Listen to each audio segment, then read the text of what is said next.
Lars von Trier is a Danish filmmaker who's most famous for his controversial style in the films that he makes. Some of the films that he's made are Antichrist, Nymphomaniac and Melancholia, which are all fairly controversial films. Like in Antichrist there's the death of a child and lots of like mutilations and things, which to a lot of people seems like a bit over the top and too gory, but he manages to pull it off because he does it in like an aesthetically pleasing way. In Nymphomaniac as well, it goes through the process of a woman kind of explaining her nymphomania, which is like an addiction to sex. She explains that to a guy that she's living with, and it kind of goes through like flashbacks of all the things that she's done and the way that she's been objectified by men particularly. Another film that he did is The Idiots, which basically explains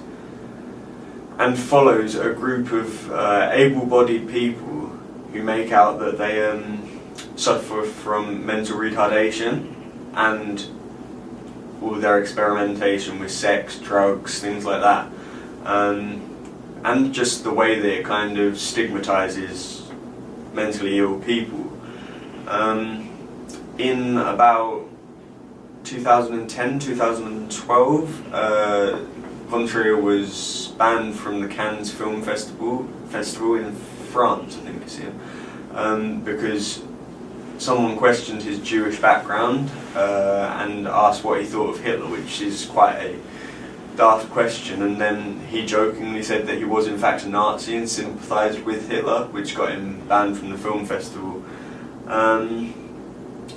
Another thing is, when you look at Antichrist, Melancholia and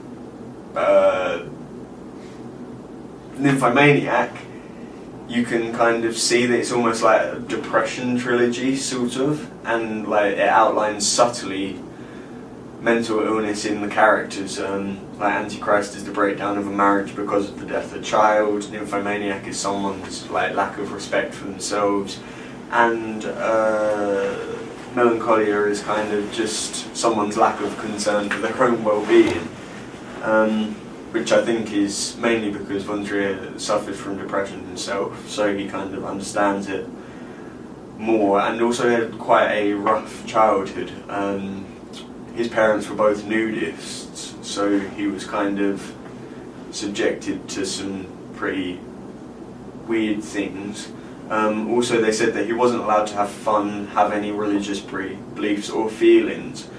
but then at the same time, regards to other rules in his household, he wasn't actually given any, so he was kind of, in some aspects, he was allowed to do whatever he wanted,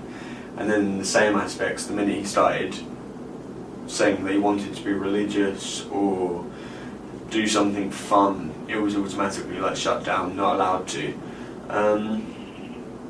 So I think that's kind of why he discusses the things that he does. He also uses his films to kind of discuss his political stance as well, because that is one of the things that he does believe in. So yeah, that's basically what he does, and to me I think that's quite inspirational, because a lot of his films have been banned because they're so graphic, but he continues to make films of the same nature, so he's not put off by people not consuming his product. It's always, he's doing it because he wants to put out the best thing that he can to the people that do actually want to watch it and care about it. So I think that's pretty respectable.